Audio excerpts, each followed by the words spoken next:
the Irish film industry. More specifically, talk about the comparison and differences between the public and private sector. Table of contents. There's like a small, brief overview of just like ownership, like who basically runs the media in the country. As it is with this, like I said, it's like run through two factors. It's got public and private sector. As an example for like stuff like for public sector, you're looking at RT, anything that like has involvement from the state. So you've got stuff like RTA, obviously, anything under that, because it's under the control and advisory of the Minister of Communications. And then when you get onto stuff like private sector, there's obviously stuff like TV3, it's like subsidiary channels like 3A, which are all they're run by like Virgin Media, but like there's the bigger parent company above them that actually owns them, called Liberty Global. What do we got here? It's like besides like networks, like obviously got stuff like production houses and all that. Like I have an example here, just Ardmore Studios, because I'll be honest, it's the first thing that popped to mind. See, other things like you look to more traditional broadcasting. You've got obviously TG Catter as well as another example. They have a chairman, but like it's still public sector. Like it's public sector where they focus on like the Irish language television networks. When it comes to online in this country, one of the biggest players when it comes to online distribution and broadcasting is Netflix. They're relatively new on the scene when it comes to Ireland.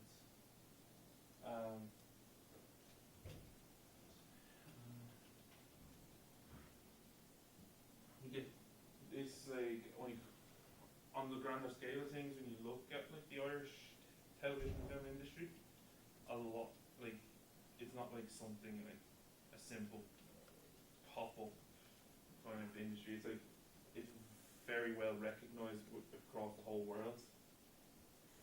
As I said, like different production houses, publishers, networks, unions.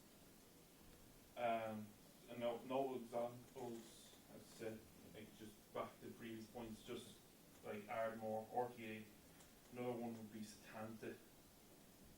And then like an organisation there, an example just have down there is Irish Film Board, which I can go into more detail now in a moment. When it comes to organisations, say you have regulatory organisations, funding, broadcasting. Obviously workers' rights as well is another big thing. For regulatory, like the primary one in the country is the Broadcasting Authority of Ireland, or the BAI. When it comes to like trying to get something funded in this country to do something, you're looking at like the Irish Film Board. And then one of the bigger parts of it all is obviously rights, like other regulations, like to do with pay, leave, all that. A lot of that is handled or like looked at by the ICTU or the Irish Congress of Trade Unions, because they all fall under the same umbrella of sorts. Just a small slide here on commissioning bodies. Like obviously talked with the IFB on how they handle things, but like there's also RT and TV3, like they have different ways of handling commissions. Like since RT is state owned, they're not going to have as much of a wider scale and budget as like something in the private sector would have. But like they look more towards like stuff like independent stuff, anything homegrown. Similar to TV3, but like looking more on a rolling commission, and like they want more focus on like drama and crime and also documentaries. When we get onto employment rights, just got a small bit here about that. As when it comes to minimum wage, it's fairly well going. Like just here as an example, like I got the rate from RTA for the adult experienced workers, as they put it, which is like, it's the same as like most places where it's like a €9.15 per hour, so it's fairly well scaled. And like when it comes to stuff like leave or anything like that, a lot of the workers in this industry here are covered over the Organisation of Working Time Act.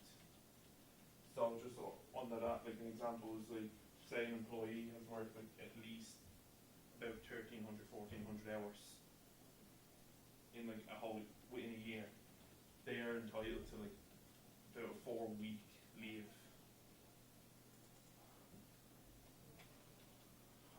Get into my comparison between public and private sector.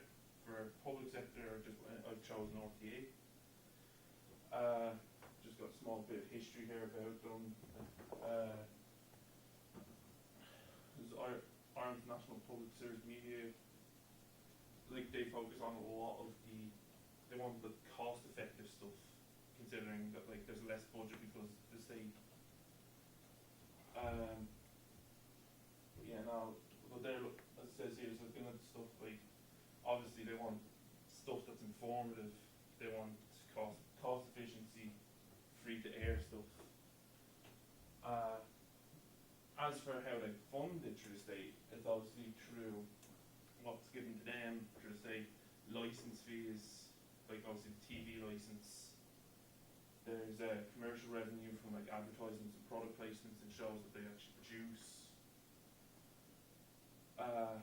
When it came to looking at like the rights within them, like what like the workers' rights that they seem to follow, the only information I could find was that they seem to follow similar guidelines to what the ICTU put up.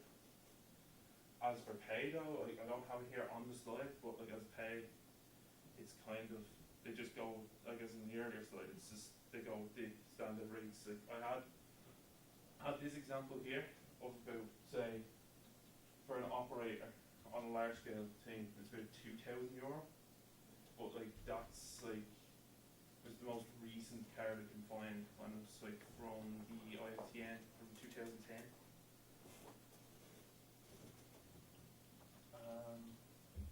The private sector, I went with TV3. As I said, like they started off more with just like stuff that they could just license and then show themselves, but then like as the years went on, they started to get a bigger budget from revenue from that, and wanted to start making their own shows, and like they want to focus on homegrown sort of stuff, like as an example here, Red Rock. As I said, then like when it comes to the revenue they get from private sector stuff, it's like obviously there's a product placement ad, but it also comes from them licensing out their own shows to show on like certain players and all such. Pay with them is similar, but like for certain roles it's negotiable from what I can tell. Like, but it really depends on like what role and what the scale of the project is. And similar work standards, like they expect, like they have the wider budget, but they do still expect like cost efficiency and such, but like they want quality over quantity. They don't want you just to shotgun out like multiple things at once. And then, well then, that's about it. If anyone has any questions, feel free to ask. That's fine, thank you very much.